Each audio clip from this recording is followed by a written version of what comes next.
नमस्कार। नया सवेरा कार्यक्रम में आप सभी दर्शकों का स्वागत है।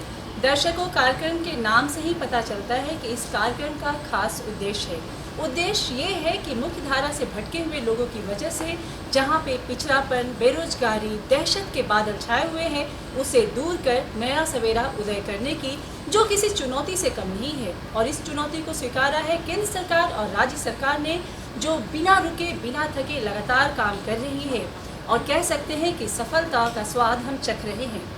आंकड़ों की माने तो यूनियन होम मिनिस्टर के अनुसार भारत में 90 जिले ऐसे थे जहां पे मुख्य धारा से भटके हुए लोगों की वजह से समस्याएं थी, पर आज 90 का जो अंक है वो 70 पे सिमट गया है।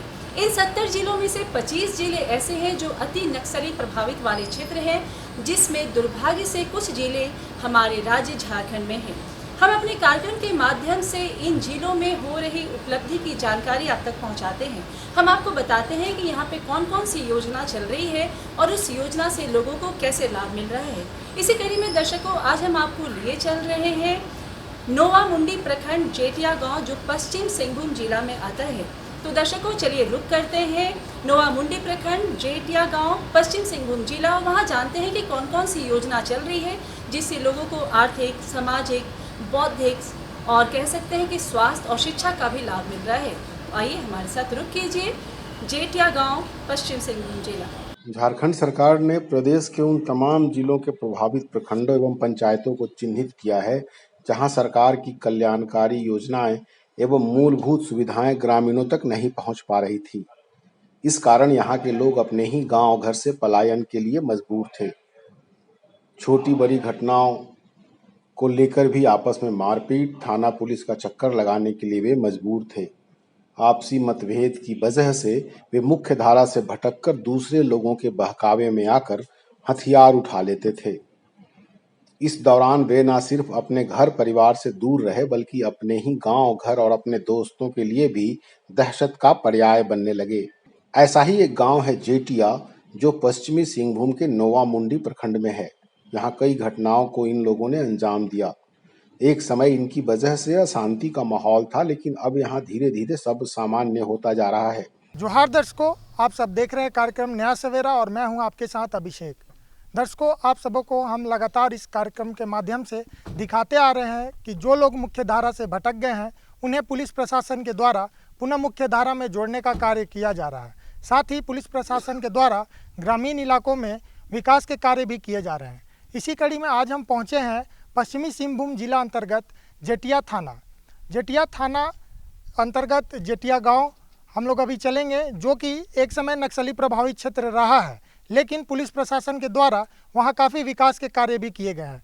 तो हम अभी चलेंगे जेटिया गांव और वहां के लोगों से जानेंगे कि कौन कौन से विकास के कार्य हुए। पहले के वजह से अभी बहुत कुछ सुधर गया। जैसे पहले हमने भी यहाँ पढ़ते थे तो स्कूल नहीं था, लेकिन आज पक्की भवन भी बन गई है। आज देख रहे हैं तो पक्की सड़क भी बन गई है।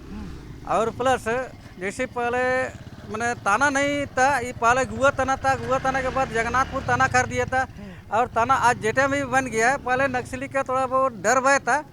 आज ऐसा कुछ नहीं है कि मैंने यहाँ नक्सली लोग पहले आते थे और अपना कुछ करते थे, ऐसा कुछ दिक्कत नहीं है। आज हम लोग जो है ना थोड़ा सा प्रीमियम में है। देखिए, जगन्नाथपुर थाना तो यहाँ से काफी दूर है जी, यहाँ 15 किलोमीटर है। समस्या होती थी तो आने में तो काफी समय लग जाता होगा जी। लेकिन जब से जेटिया थाना बना है तब से आप लोगों को कितना फायदा हो रहा है? बस यही है कि आज हम लोग का ताना परिवारी लोग या जो भी हैं वो लोग अपना मतलब घूमते रहते हैं। उससे यहाँ पर पब्लिक का डर भय खत्म हो गया, ताकि लोग का आज हम लोग का कोई डर भय नहीं है। अच्छा, अगर हम विकास की बात करें तो कौन कौन से विकास के कार्य आपके गाँव में देख रहे हैं? आज यहाँ विकास की बात करें, जैसे कि हम लोग का तालाब बन रहा है, डोबा बन रहा है, नहर बन रहा है। आज हम लोग अपने खुद अपने TSRDS की तरफ से इस साल हम लोग 4 हम लोग तालाब करवाए। फिर सरकारी स्तर से हम लोग बड़े बड़े तालाब का भी गया साल निर्माण करा है, जिससे हम लोग फायदा ले रहे हैं। लेकिन एक बात है कि ये बारिश का कमी होने के चलते उतना सुविधा नहीं है। अगर अस्पताल की बात करें, अस्पताल की बात करें तो पहले हमारे पंचायत बगल में ही एक तो मैंने छोटा सा ये था, लेकिन आज जो अस्पताल बन गई है यहाँ जी, राशन कार्ड के लिए हम लोग ने मुखिया जी के साथ जिसका नहीं है, ऊपर से आदेश था, BDO जी बोले कि जिसका राशन कार्ड नहीं है, जिसका विधवा पेंशन है नहीं है, वो सारा चीज़ हम लोग मैंने 3 सप्ताह के दौरान हमने बहुत कुछ कोशिश किया और उसको दिलाया भी राशन कार्ड के लिए। आप उप मुखिया हैं जी और आपका विकास के कार्य करना आपकी जिम्मेदारी भी है जी। तो आप कौन कौन से अपने स्तर से विकास के कार्य किए हैं? ये तो सर हाल फिलहाल में चुना हुआ था, ये बारिश के चलते ये मैंने उसके बाद जाके जितना भी सरकारी योजनाएं जो चलती है ये बारिश के बाद ही चलती है। आज बारिश में तो काम नहीं होगी, फिर भी आज हम लोग ने पंचायत भवन में बैठे थे, उसमें यही कहा गया कि अगर जिसमें जीर्णोद्धार करना है, नया नया तालाब तो नहीं, पुराना तालाब को जीर्णोद्धार किया जाएगा।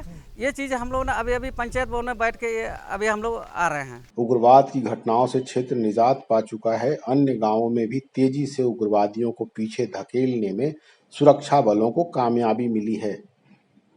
हाल में ही सरकार के दिशा निर्देश पर प्रभावित जोन में अभियान ऑक्टोपस भी चलाया जा रहा है, जिसमें पुलिस प्रशासन, सीआरपीएफ के जवान इस मुहिम को न सिर्फ हथियार के बल पर काबू कर रहे हैं बल्कि उन प्रभावित क्षेत्रों में जाकर ग्रामीणों तक जन सुविधाएं भी उपलब्ध करा रहे हैं। दर्शकों, अब हमारे साथ बात करने के लिए मौजूद हैं जेतिया थाना प्रभारी विपिन चंद्र महतो सर। बहुत बहुत स्वागत है सर आपका हमारे कार्यक्रम में। Thank you. सर, अगर हम बात करें जेतिया की तो पहले में और अभी में कितना बदलाव आया है? जेतिया थाना क्षेत्र पहले नक्सल प्रभावित क्षेत्र था। यहाँ के गांव के लोग नक्सल से काफ़ी डरे एवं दबे हुए थे, और जब से पुलिस का इधर गतिविधि हुआ है, हमारा पेट्रोलिंग, छापामारी अभियान वगैरह होते हैं, बीच बीच में कार्यक्रम होते हैं, और कम्युनिटी पुलिसिंग के तहत भी पुलिस काफ़ी काम कर रही है, जैसे फुटबॉल मैच का आयोजन करना, दवा वितरण कार्यक्रम करना, जनता दरबार करना, जैसे ब्लॉक के स्टाफ हुए, पुलिस स्टाफ हुए, सभी कोई विकास के कार्यों को गांवों तक पहुंचाते हैं, जिससे पुलिस के प्रति जनता का, ग्रामीणों का विश्वास जगा है। कोई भी समस्या होता है, हम लोग को सूचना मिलता है, हम लोग त्वरित उसमें कार्रवाई करते हैं, तुरंत पहुंचते हैं, पहले समस्या को देखते हैं और विधिवत कानूनी रूप से हम लोग कार्रवाई। कितना विश्वास लोगों का आप लोग जीत पाए हैं? विश्वास तो काफ़ी, वर्तमान परिदृश्य को देखें तो जनता अभी काफ़ी भरोसा कर रही है पुलिस पे, क्योंकि उनका छोटे से छोटे प्रॉब्लम्स को तुरंत हम लोग निपटारा करते हैं, और हर चीज़ में कोई भी विकास से कार्य भी अगर कहीं उनकी रुकावटें होती हैं तो हम लोग वरीय पदाधिकारियों से बात करके उनका विकास के कार्यों में भी सहायता करते हैं। लेकिन यहाँ जो अब पहले और अभी में इतना नक्सली यहाँ से खत्म हो गया है, उसमें कितना आप लोगों को कितना कठिनाई हुआ? नहीं, हम लोग तो हुआ, शुरू में है क्षेत्र को जानना, क्षेत्रों में पहले पुलिस की गतिविधि नहीं थी, फिर से बीच बीच में हमेशा अभियान चलाए गए, पेट्रोलिंग, छापेमारी किए गए, और सेंट्रल पुलिस के साथ ज्वाइंट ऑपरेशन किए गए, जिससे नक्सलियों के गढ़ तक, उनके क्षेत्र, जंगल, हर क्षेत्र में पहुंच के हमारी उपस्थिति हुई, तब वो लोग डर के अपना बदल गए। वृद्धा पेंशन, विधवा पेंशन, दिव्यांग पेंशन, राशन कार्ड बनाने की प्रक्रिया समय समय पर उपलब्ध कराना, खेल को प्रोत्साहन देने के लिए फुटबॉल, हॉकी का किट ग्रामीणों को उपलब्ध कराया जा रहा है। स्कूली छात्र छात्राओं को पढ़ने लिखने के लिए कॉपी, पुस्तक, पोशाक और छात्राओं को साइकिल उपलब्ध कराई जा रही है। पहले के जेटिया में यहाँ मिडिल स्कूल था, उसके बाद जो है ना ऊपर से निर्देश आने पर जो है ना यहाँ +2 हो गया है। +2 होने के बाद अभी टीचर 11 हैं, ऊपर से भेजा गया है, क्लास ठीक चल रहा है। पहले से अपेक्षा मतलब कुछ बदलाव आया है। जेतिया एक समय नक्सली प्रभावित क्षेत्र था। हाँ, नक्सली प्रभावित क्षेत्र था, अभी शांतिपूर्वक है। उस समय क्या क्या परेशानी आती थी? यहाँ पर मतलब परेशानी तो हम लोग को कुछ नहीं है। पहले की बात मतलब यहाँ पर कुछ वो लोग आते थे, रात को आते थे, दिन को आते थे, पता नहीं चलता था, और उसके बाद जो है ना पुलिस मुखबरी जो करते थे उनको मतलब फतेह कर दी गई। जेतिया जो थाना अभी बना है उससे कितना फायदा हो रहा है यहाँ के ग्रामीणों को? यहाँ के ग्रामीण को अभी थाना बनने के बाद जो है ना बहुत कुछ हम लोग को राहत मिला है। कुछ भी मतलब असुविधा होने से हम लोग थाना में एफआईआर करते हैं, और सुविधा है अभी हम लोग को, कोई दिक्कत नहीं है। सरकारी योजनाओं की बात करें तो कौन कौन सी योजनाएं आपके गांव तक पहुंची है? सरकारी योजना के बात कहें तो यहाँ पर जो है ना रोजगार गारंटी है, उसके बाद प्रधानमंत्री आवास योजना है, उसके बाद सड़क वगैरह मतलब पगडंडी, ये सब का काम चल रहा है। अभी इन लोगों के आने से है ना, हम लोग का मतलब कोई डर भय मतलब खत्म है। नक्सली से भी डर नहीं है और ये प्रशासन से भी डर नहीं है। नक्सली तो अब ये तो अब नक्सली है नहीं है, अब तो नहीं है ना। हाँ हाँ, पुलिस प्रशासन की मदद से नक्सली तो भाग गया यहाँ। भाग गया है। लेकिन दोस्ती कितना हुआ है दोनों का? दोस्ती तो इतना है कि जब जब भी हम लोग मतलब जो भी समस्या हो जाता है स्कूल में, वो लोग आते हैं खुद, और जो भी समस्या के प्रति हम लोग जाते हैं थाना भी बताते हैं, तो आपका समस्या का समाधान हो जाता है। समाधान हो जाता है। स्कूल के बच्चे लोगों को मोबाइल वगैरह स्टीम टच वाला भी मिला है, थाना फरवरी के द्वारा बच्चे लोगों को लैपटॉप भी दिया है। +2 उत्क्रमित उच्च विद्यालय जेटिया है, जो नवामुंडी प्रखंड के अंतर्गत आता है और ये पश्चिमी सिंहभूम जिले में है। और मैं यहाँ पर 2016 में आया हूँ, और जब से मैं यहाँ आया हूँ धीरे धीरे देख रहा हूँ काफ़ी बदलाव हुआ है। उस समय तो यहाँ इस जेटिया गांव में थाना तो संचालित था, लेकिन यहाँ पर बना नहीं था। संचालित जगन्नाथपुर से ही हो रहा था, लेकिन उस समय भी आते थे, वहाँ से थाने से आते थे, हम लोग से मिल के जाते थे। कोऑपरेट वो लोग भी करते थे, हम लोग भी करते थे कोऑपरेट उन लोग से। और यही हम लोग का सब व्यवहार अच्छा ही था उस समय से, अभी भी अच्छा ही है। शिक्षा स्वास्थ्य की बात करें जी, तो उसको आप कहाँ देख रहे हैं? तो शिक्षा तो पहले से माने अच्छा ही हुआ है, बेहतर हुआ है। यहाँ पहले बहुत कम शिक्षक थे, जब मैं यहाँ आया हूँ तो मुश्किल से चार शिक्षक थे यहाँ, 4 या 5। लेकिन अभी हम लोग यहाँ पर 10-11 शिक्षक आ गए हैं, और प्राय सभी क्लासेज में होती है पढ़ाई। तो पुलिस प्रशासन का कितना मदद मिल रहा है? उसमें मदद अच्छा ही मिल रहा है हम लोग को।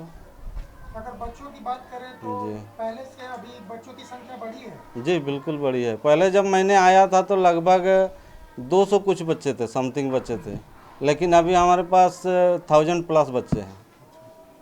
एक आपको यहाँ 6-7 साल नौकरी करते हुए विश्वविद्यालय में जी सर जी। तो 6-7 साल या 10 साल पहले जब आप आए होंगे तो सुने होंगे जेटिया के बारे में जी। उस समय और अभी में क्या अंतर पा रहे हैं आप? जो उस समय तो हम सुने भी नहीं थे, आए भी नहीं थे यहाँ पर। जब हमारा पोस्टिंग हुआ तब जाके यहाँ आए हैं। तो हम भी आए तो मेरे यहाँ पर हाटगमरिया क्षेत्र में मेरे रिलेटिव है, उन लोगों के साथ आए थे। तो आए देखे कि यहाँ पर भी हमारे उड़िया बहुल क्षेत्र के माने भाषाभाषी लोग हैं। साथ में मुझे यहाँ पर लोकल जो लैंग्वेज है वहाँ इसका भी जानकारी मुझे है, तो इसलिए मुझे कोई परेशानी नहीं हुआ। इन सब के अलावा पुलिस की गतिविधियां उन प्रभावित क्षेत्रों में बढ़े, इसके लिए सभी थानों को निर्देश दिया गया है कि वे दिन में कम से कम 4 से 5 बार क्षेत्र में पेट्रोलिंग जरूर करें, ग्रामीणों से मिलें, उनकी समस्याओं से अवगत हों और जो लोग मुख्य धारा से भटक गए हैं उनके दोस्तों परिवारों के बीच पोस्टर पंपलेट के माध्यम से आत्मसमर्पण नीति योजना की जानकारी दें। मेरा नाम भरत कुमार गोप, मैं जेटिया के अस्थायी निवासी हूँ।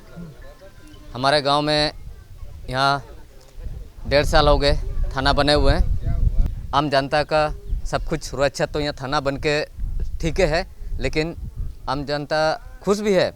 काम हुआ विकास का काम तो आम जनता बहुत ही कुछ कर रहे हैं। क्या क्या हुआ है? अभी तक में हम लोग का जो भी है सर जी हमारे उप मुखिया जेना जी बताए, जैसे तालाब हुआ, ढोबा हुआ, जो कुछ भी है।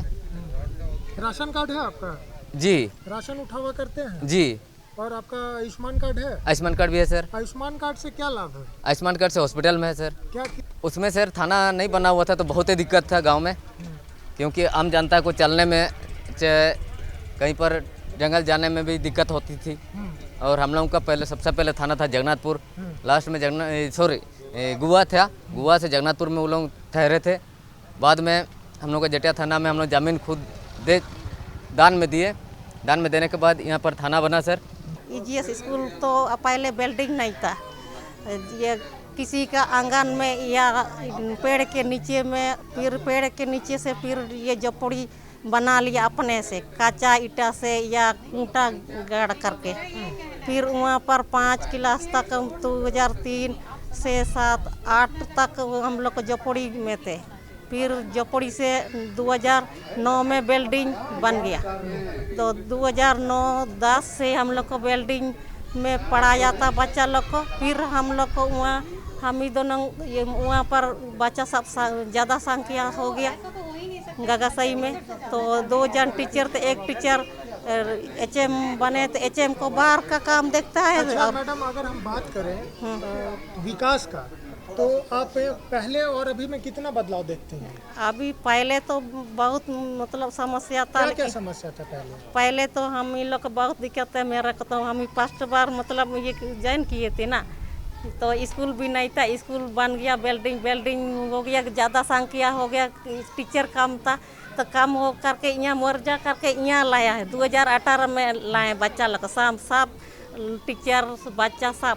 अच्छा, जेटिया गांव जो है वो पहले नक्सली प्रभावित क्षेत्र था जी, तो उस समय समस्या क्या होती थी? उस समय सर रोड का भी समस्या है और स्कूल का भी समस्या चालू थी। उस समय आप लोग जैसे अभी खुले में घूम सकते हैं, मतलब बिना भय मुक्त होके घूम सकते हैं, उस समय घूमते थे, घर से निकलते थे जी? तो उस समय डर लगता था? अरे उस समय डर लगता था सर, अभी तो डर नहीं है। अभी नहीं है। जेटिया थाना बन जाने से कितना आप लोग को सुविधा है? सुविधा हो गया सर। पहले तो डरते थे सर, कहीं के तरफ या कहीं उन तालाब तरफ जाने के लिए भी डरते थे। अभी तक नहीं है, कुछ डर भी नहीं। तो पुलिस प्रशासन से आप लोग को मदद मिलती है? जी। नई दिशा एक नई पहल के अंतर्गत चल रहे आत्मसमर्पण नीति के तहत जो आत्मसमर्पण करेंगे उन्हें ओपन जेल की सुविधा एवं सरकार द्वारा मुआवजा उपलब्ध कराया जाएगा। इस योजना से मुख्य धारा में भटके हुए युवक युवतियां, उनकी जान भी सुरक्षित रहेगी और उन्हें अपने परिवार के पास एक बार फिर से वापस लौटने का मौका मिलेगा। हमारे जेटिया थाना अंतर्गत जो कि हमारे अति नक्सल प्रभावित क्षेत्रों में आता है, हम लोग ने PM किसान योजना से कृषि सिंचाई योजना के तहत उनको ड्रिप इरिगेशन उपलब्ध करवाया है। साथ ही साथ हम लोगों ने उन्हें सोलर पैनल पंप भी उपलब्ध करवाया है ताकि वो खेती-बाड़ी में और भी उन्नत होकर कार्य कर सकें। इसमें हम लोगों ने पेंशन योजना के तहत घर घर जाकर पेंशन फॉर्म भी कलेक्ट करवाए हैं ताकि हमारे वृद्ध और जितने भी एकल महिला या फिर हमारे इस तरीके के लाभार्थी वहाँ मौजूद हैं, तो हम लोग उनको बढ़ चढ़कर प्रोत्साहित कर रहे हैं और पेंशन उपलब्ध करवा रहे हैं। इन्हीं सब क्षेत्रों में हम लोगों ने हमारे यहाँ पर टोटल 8 स्किल डेवलपमेंट सेंटर्स भी अपने ज़िले में संचालित करवाए हैं। इन सभी के ट्रेनिंग सर्विस प्रोवाइडर्स जो हैं वो CRPF के लोगों के साथ मिलकर इन क्षेत्रों में स्किल सेंसिटाइजेशन भी करते हैं और विभिन्न ट्रेड के द्वारा के बारे में भी उनको इन्फॉर्म करते हैं। इन सभी क्षेत्रों से हम लोगों ने लगभग 96 बच्चे ऐसे हैं जो कि आगे कार्य करने में इच्छुक हैं। उनको यहाँ से लेकर हम लोगों ने स्किल डेवलपमेंट सेंटर्स में दाखिला दिलाया है ताकि वो आगे स्किल प्राप्त करते हुए अन्य क्षेत्रों में या इंडिया के और भी एरियाज़ में हम लोग काम कर सकें। दर्शकों, हम बात कर रहे हैं नया सवेरा के उदय की, वहाँ पे जहाँ पे मुख्य धारा से भटके हुए लोगों की वजह से समस्याएं हो रही है। और ये समस्या आज की नहीं है, इस समस्या को जन्मे हुए करीब 50 साल से भी ऊपर हो गए हैं, जो एक अपने आप में बहुत बड़ी चुनौती है और जिसे केंद्र सरकार, राज्य सरकार बखूबी निभा रही है। ये कहना गलत नहीं होगा कि सारी की सारी योजनाएं धरी की धरी रह जाती अगर पुलिस प्रशासन इनका साथ नहीं निभाता। पुलिस प्रशासन एक स्तंभ के जैसा खड़ा है और उनका साथ निभा रहा है। यही वजह है कि हम सफलता का स्वाद चख रहे हैं। अभी हमारी सहयोगी टीम आपको मिलवाएगी पुलिस प्रशासन से। आइए जानते हैं कि यहाँ पे कैसे काम हो रहा है। विशेषकर जेटिया के संबंध में अभी आप लोगों को फील्ड विजिट में भी ये देखने को मिला होगा कि वहाँ एक नए थाने भवन का निर्माण हुआ है। वहाँ हॉस्पिटल का एक नया ब्लॉक कार्यरत है। साथ ही जो वहाँ स्कूल है उसकी स्थिति भी बहुत सुधरी है। वर्ष 2017-18 तक वहाँ पे जिस प्रकार की उग्रवादी गतिविधियाँ थी उसकी वजह से आम जनता को जो मूलभूत सुविधाएं हैं उनको एक्सेस करने में बहुत कठिनाई का सामना करना पड़ता था।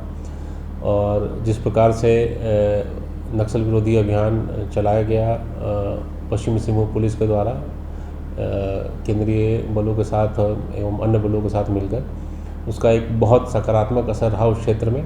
और वर्तमान में उस क्षेत्र में जो विकास कार्य हैं, चाहे वो स्वास्थ्य के क्षेत्र में हो या शिक्षा के क्षेत्र में हो या सड़क के हिसाब से कनेक्टिविटी की बात हो या मोबाइल कनेक्टिविटी की बात हो, इन बिंदुओं में बहुत सकारात्मक डिफरेंस देखने को मिलेगा। और आज मैं ये महसूस करता हूँ कि इन सबों का एक बड़ा फैक्टर होता है जो लोगों की आर्थिक स्थिति में सुधार होता है, वो एक बहुत बड़ा फैक्टर है। आज की डेट में आप वहाँ का जो मार्केट है उसकी कंडीशन देखेंगे तो वो भी बहुत बदला है और बहुत बड़ा है, तो जो अपने आप में पूरे उस क्षेत्र की जनता के लिए बहुत ही सकारात्मक परिवर्तन है। सर, एक समय था जब लोग खाकी वर्दी देखकर भागते थे, तो अभी की क्या स्थिति है सर? पुलिस भी हमारे समाज का एक अभिन्न अंग है। जितने भी पुलिसकर्मी हैं वो इसी सामाजिक परिवेश से आते हैं और पुलिस का जो कार्य है वो जो हमारे संविधान के निर्माताओं ने एवं जो हमारे नीति निर्धारकों ने जो रोल दिया है उसके अंतर्गत है। और मैं अभी भी आपके माध्यम से, आपके कार्यक्रम के माध्यम से एवं चैनल के माध्यम से लोगों से यही अपील करूंगा कि पुलिस आपकी सहायता के लिए है, आपके सहयोग के लिए है। जब भी कोई आवश्यकता होती है, चाहे वो एक्सीडेंट होता है या कोई भी विपदा आती है, तो लोग पुलिस के पास आते हैं और हमारा यही ध्येय रहता है। लगातार हम लोग इसमें प्रयासरत रहते हैं कि हम लोग आम जनता को जो भी हमारे स्तर से हो सकता है हम लोग वो सहायता करें, वो सुख सुविधा उपलब्ध करा सकें। विशेषकर दूरस्थ क्षेत्रों में भी लगातार अभियान संचालन के दौरान और विशेष जो जनसंपर्क कार्यक्रम हो या कम्युनिटी पुलिसिंग के कार्यक्रम हो, इसके माध्यम से भी हम लोग स्वास्थ्य शिविर लगाकर या लोगों को जागरूक करने के माध्यम से भी लोगों को सुविधाएं उपलब्ध कराने का प्रयास करते हैं। दर्शकों, हमें पूरी उम्मीद है कि केंद्र सरकार, राज्य सरकार, पुलिस प्रशासन मिलकर जो काम कर रही है वो कभी विफल नहीं होगा। सफलता का स्वाद हम लगातार चखते रहेंगे और सफलता के आंकड़े हमेशा एक नई पायदान को जरूर छुएंगे। अब वक्त हो गया है कि हम आपसे इजाज़त लें, लेकिन चलते चलते हम आपको याद दिलाएंगे कि कोरोना महामारी बीमारी पूरी तरीके से नहीं गई है, इसलिए याद रखना है 2 गज दूरी, मास्क है ज़रूरी। और अगर आपने अपना टीकाकरण नहीं किया है तो अपना टीकाकरण अवश्य कराएं। अगले अंक में फिर होगी अपनी मुलाकात कुछ नई जानकारियों के साथ कार्यक्रम नया सवेरा में। तब तक के लिए हमारी पूरी टीम को दीजिए इजाज़त। नमस्कार।